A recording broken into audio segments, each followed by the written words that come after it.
Hello, everybody, and welcome to another episode of Life Stripes with Kathy and Duke. It is my absolute pleasure to introduce our guest for this particular episode, the Deputy Mayor, City Councillor, Michael Thompson, who is also the Chair of Economic and Community Development in the City of Toronto, as well as the Night Economy Ambassador. And to top it all off, he is a member of the Mayor's Economic Recovery Task Force. And I mean, this is just adding to the list of all the amazing things that he is doing for our city, but he's also an amazing human being. So thank you for being here, Deputy Mayor, Councillor Michael Thompson. Thank you very much, Kathy. It's a pleasure to be with you and Duke.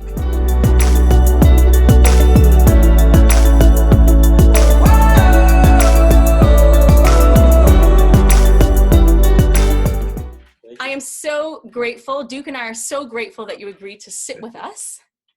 Yeah, it's important to have this type of dialogue with a man of your stature and what you do in the community for Toronto. So thank you for joining us. Thank you for having me. Thank you for joining us. So the one reason why we contacted you was because, as you know, this weekend was a gorgeous, gorgeous weekend outside, to be outside. And everybody's been so cooped up for so long that the first opportunity that everybody's gotten, they're out. They're out in droves. And Trinity Bellwoods Park has become a bit of an issue.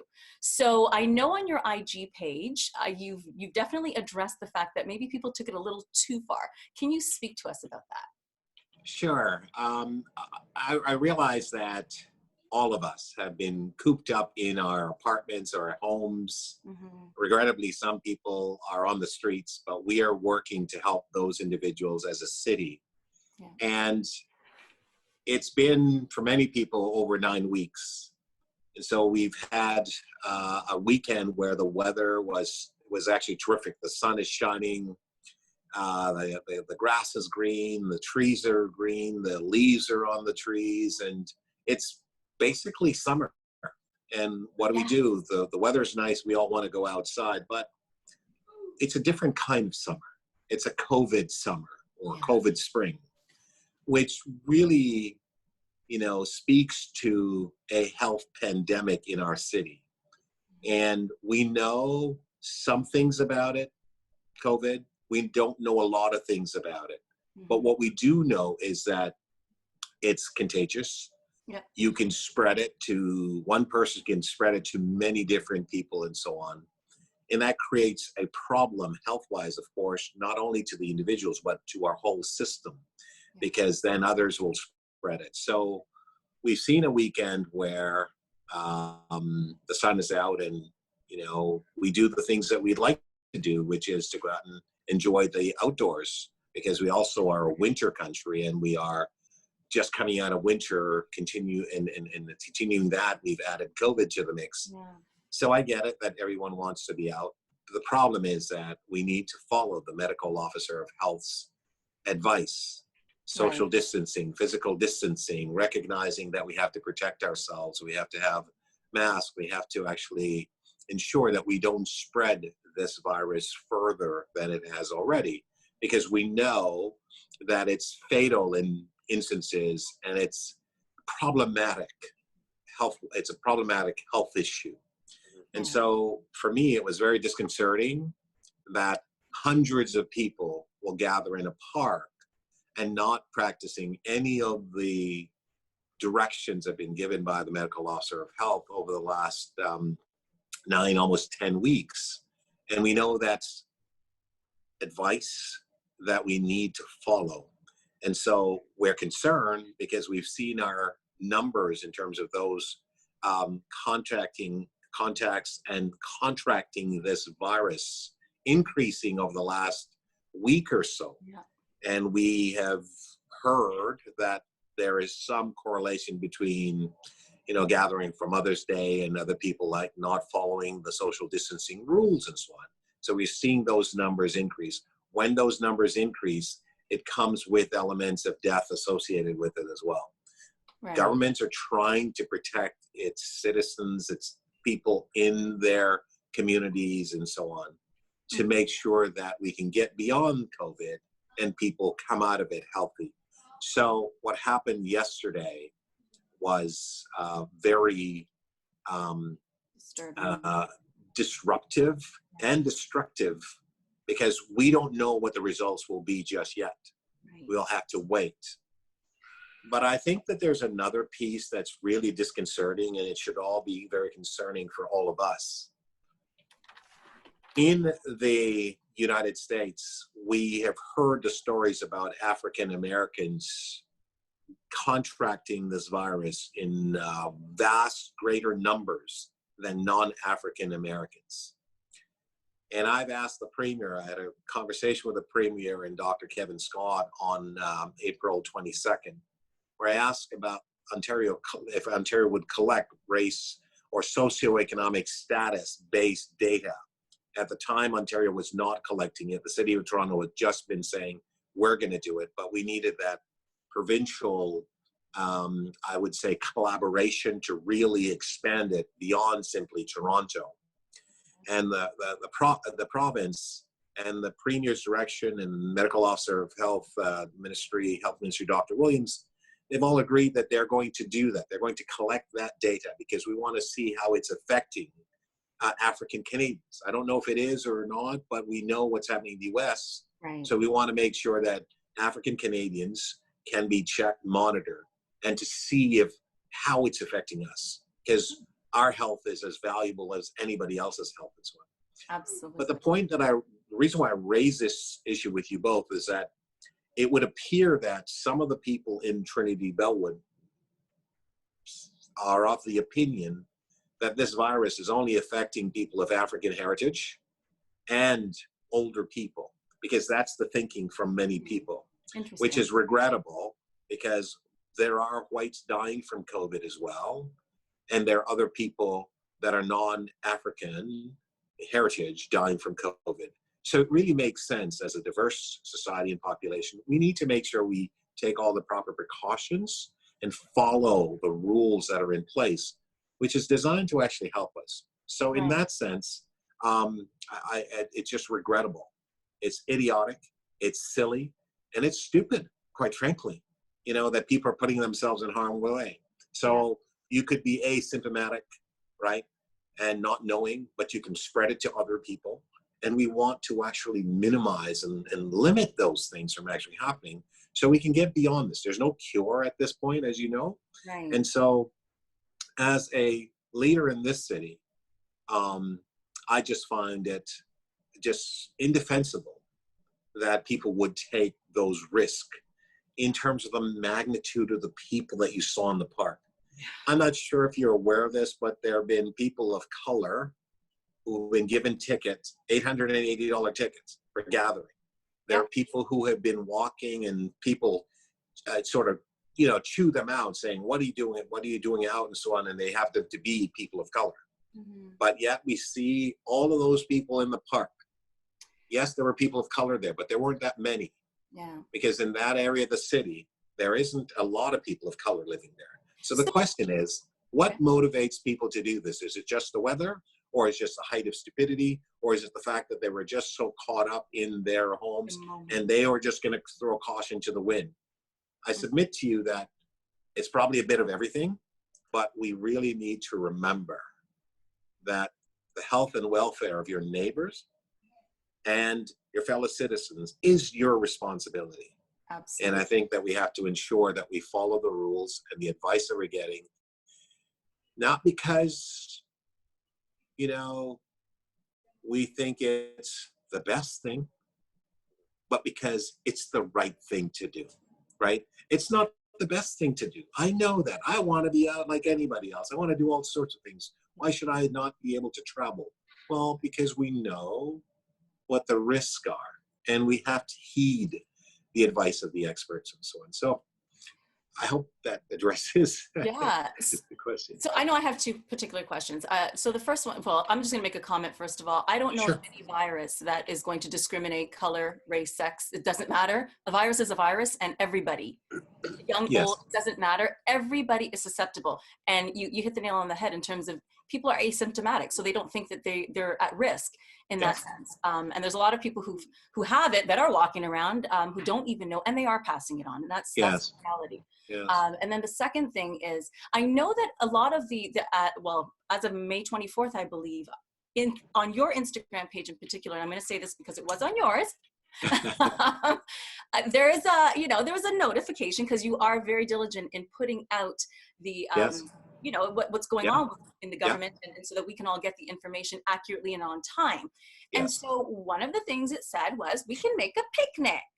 So I'm just wondering, so this is a two-part question. I'm just wondering if people took that way too far, hence why they thought it was okay.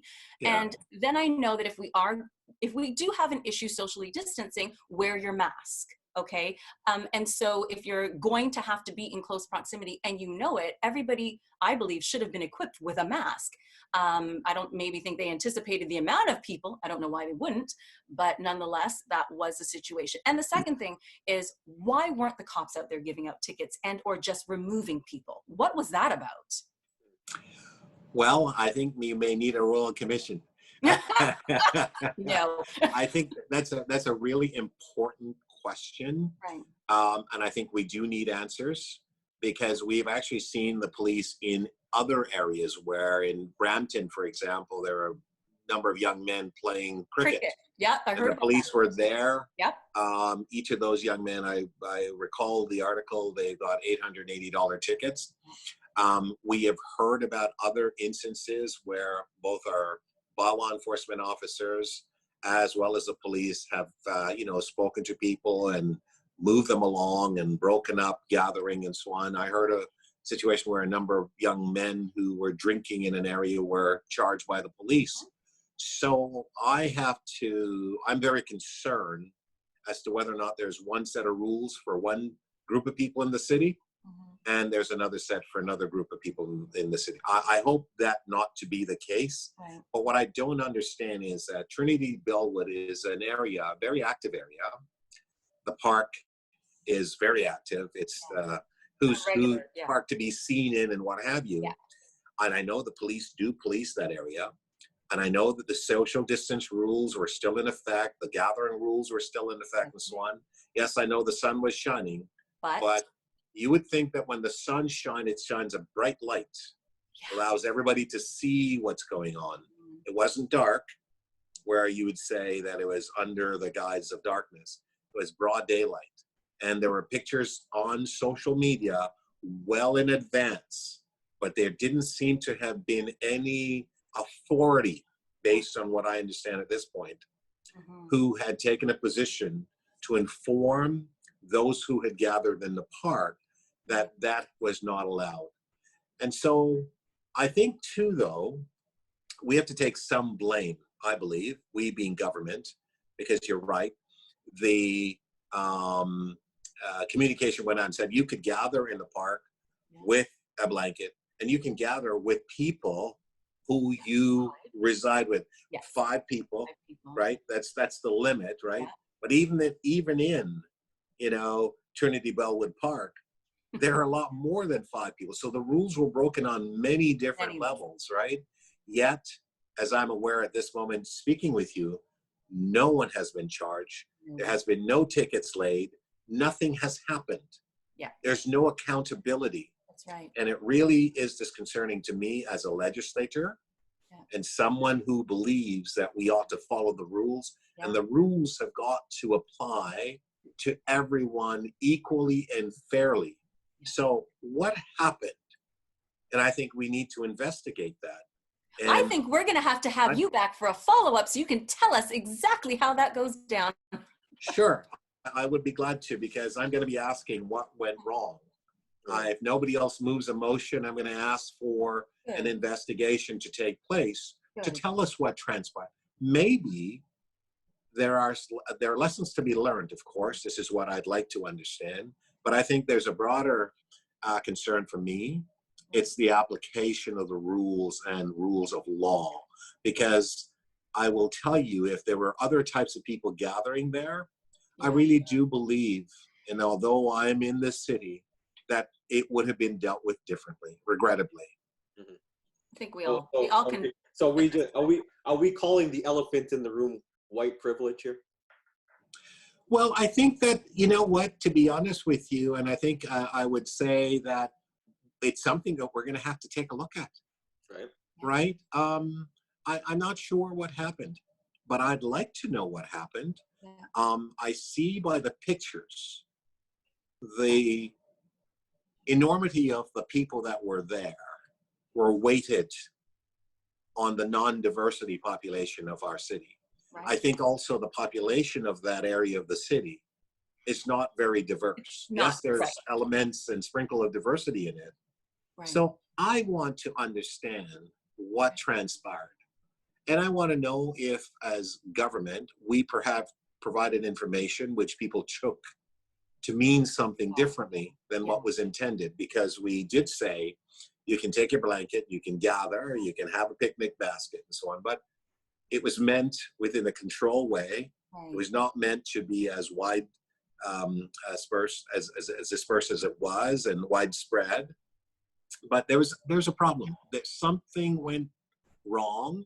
And I think if we were just to accept it as, oh, it's just one of those things, quite frankly, it would leave, in my view, a tremendous level of concern that we are either sending a message about privilege or about the exception to the rule, which could be viewed as privilege again, or that there's one set of rule for those people and there's another set of rule for those people, even in times of a pandemic. Right. We hear time and time again that people feel that they're viewed or treated differently. They are, and I know a lot of people may not like this, but that's their problem. Right. Not mine. You know, Deputy Mayor Thompson, I have to tell you that your slogan is that you get things done. And so I have no doubt that you are going to get to the bottom of this. Yep. And I'm going to ask you even to take it a step further, if I can. Where were the cops? Where were the police? Where were they policing? But I don't think he knows that. And that's why the investigation has to happen, right? Because if we're saying that in this park, right, in Trinity Bellwood Park, that it's dominantly, let's call it out, it's a white community, right? It's not a poor community either, and we've seen policing certain areas harder than other areas. We've seen policing black areas and other areas harder than certain areas, right? So we know this happens. I go out every day. I go for a walk every day. I see people gathering. I see no police, right, giving anybody tickets, right? So I think the question is, are the police really policing for this pandemic? Well, I will say this, and I'm going to say this because I know that I have some viewers who are white and who have shared this story with me. So I am going to put it out there that there were 3 older ladies, and I'm not going to lie, this happened. They were all white, all Caucasian, and they all got tickets. And this happened less than a month ago. And it was because they were driving. And at that point, we weren't allowed to even congregate in a car. And they were all in their car. And when the cop pulled them over, he says, "Do you guys live together?" And they're like, "Well," so all 3 of them got, it was 700 and something. And then with the fees, it was like, So it is happening. It's just this particular weekend, that particular part. Right. I'm just saying that was one incident that I know of, but I know predominantly what you guys are saying, but I'm just trying to, make sure that everybody understands that it's happening. Yes, where they're not policing, I think, the way that they should, but they are giving tickets to everybody. And I also want to go back, because you touched on, like, in the States, black people getting the COVID virus more than other races. Mm-hmm. And I'm wondering, is this because of more of a poor health?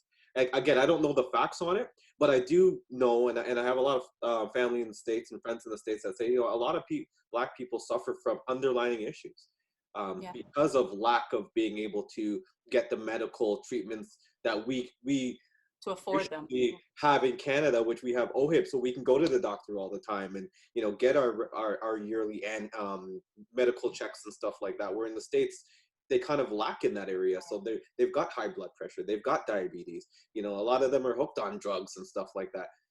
Do we have the data on what people are dying from this or getting sicker from this? Do we have that data? So in Ontario, I'll just speak, it appears to me that our medical officers of health, provincial and city, are starting to look at that information. I know that there's also research that's actually being done. But to the question that you ask in terms of why, people of African heritage, it's a number of factors, actually. Yes, there are underlying health issues, but I mean, I think everybody has some element of health issues, right? Everyone has something, right?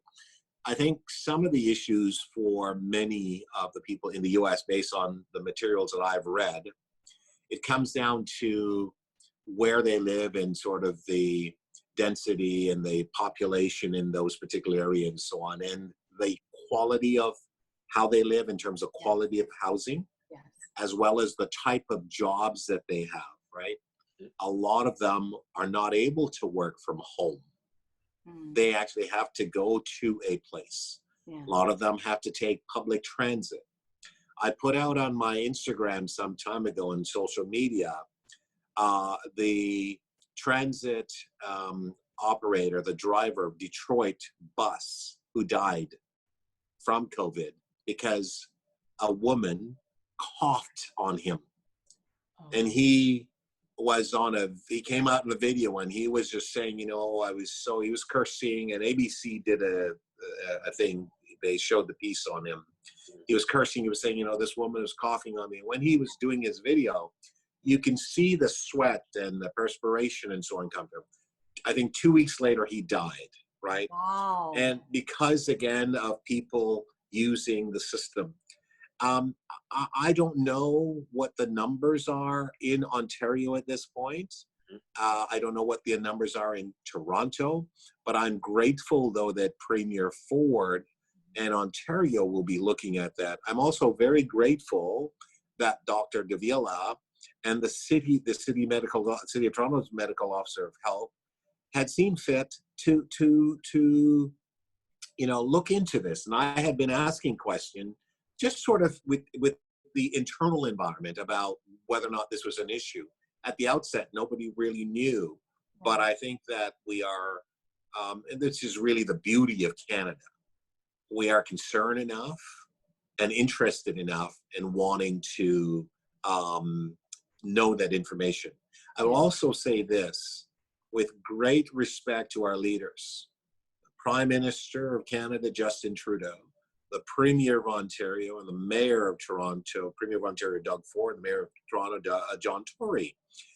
They see it, and as well as the members of council and the legislature and the members of parliament, see it as a situation where we want to govern ourselves accordingly to protect the interests of all of our citizens and so on.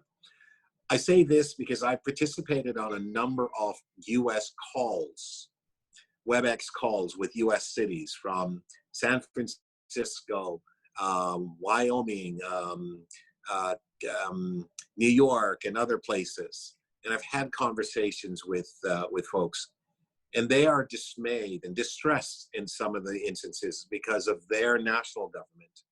Yes, there are state governments and governors and so on who are doing great job, like Como in New York and others and so on, who are doing their best. But I think the national government and the national leadership, right, which is the President of the United States, the impression I have through the media is that there's a general concern where there is an impression that this was going to affect people who were of non-African heritage. It's very interesting. And he treated that one way, right, after he learned that those were the people that were being affected most. Right.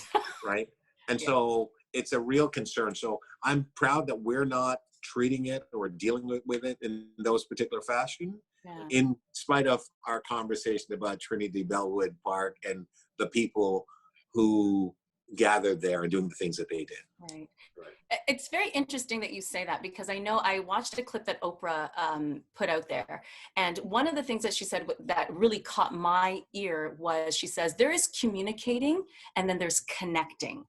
And I know that I talk a lot about it on this show about communication is everything. I really believe that. And so the fact that, yes, they're communicating that COVID-19 is dangerous and it kills people, it really doesn't matter. Color, race, age, it doesn't matter. And yet there are a lot of people in the States a lot of Black people who really thought it was over there. It wasn't me. It's not in my area. It's the bigger city centers, Yeah. And so as much as the communication was being put out there, it was the message wasn't connecting to them. And so even within the Black community in certain areas, they just weren't taking it that seriously. Right? Because they weren't getting it, which is an issue. So I guess it's really just about connecting with them and making sure that they understand this does not discriminate. So it be taken seriously. So, you're right. But, and if I can just sort of switch or pivot a little bit, which is something that we need to think about, because where we go from here will determine how our future will unfold.